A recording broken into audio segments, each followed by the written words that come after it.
আত্মসম্মান, self respect, এই আত্মসম্মান কি করে বাড়ানো যায় এই বিষয়ে দু চার কথা বলা। দেখুন, আত্মসম্মান মানে নিজের সম্মান। যে নিজেকেই সম্মান করে না সে কখনো অন্যের থেকে সম্মান পাবে না।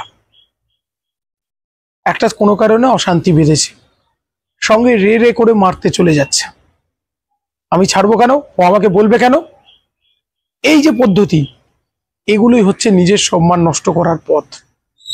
বন্ধু বান্ধবদের সঙ্গে বসে আছে, এক বন্ধু তাকে একটু খোঁচা দেওয়া কথা বললো, সঙ্গে সঙ্গে গিয়ে বলছে তুই বললি কেন আমাকে এই কথাটা। এই যে ইমোশনের উপর কন্ট্রোল নেই, যাদের নেই তারা কখনো আত্মসম্মান তাদের নেই। মনে রাখবেন, নিজেকে আগে নিজে সম্মান করতে হবে, নিজেকে একটা গাইডলাইনে ফেলতে হবে যে কোন কাজগুলো আমার করা উচিত নয়। এটা যদি না হয়, মনে রাখবেন কখনো কখনো সে ডেভেলপ করতে পারবে না নিজেকে, আত্মসম্মান তার থাকবে না।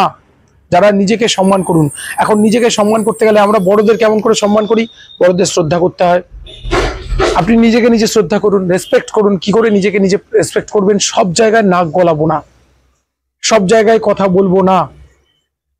অনেক সময় বড়রা ভুল কথা বলে, আমরা তর্কে না গিয়ে চুপ করে যাই, ঠিক তেমন কিছু কিছু জায়গায় চুপ করে যাব।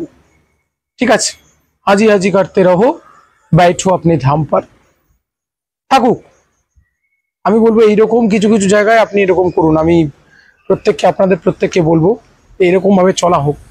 হেসে কথা বলা, হেসে কথা বলুন, সকলের সাথে মিষ্টি করে কথা বলুন। যত ঝগড়া ঝামেলা ঝুট যাই হোক না কেন, হেসে কথা বলুন, সকলের সাথে মিষ্টি ভাবে কথা বলুন।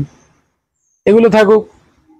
তর্ক দ্বন্দ্ব সমালোচনা দূরে যাক, এগুলো পছন্দ করবেন না। আর নিজেকে সবসময় ব্যস্ত রাখুন, কাজের মধ্যে ঢুকে থাকুন, পার্সোনালিটি ডেভেলপ করে যাবে, সবাই আপনাকে সম্মান করবে। মনে রাখবেন, এই জগতে পাওয়ার ফর্মুলা একটাই, কোনো কিছু পেতে চাইলে আগে সেটাই দিতে শিখুন।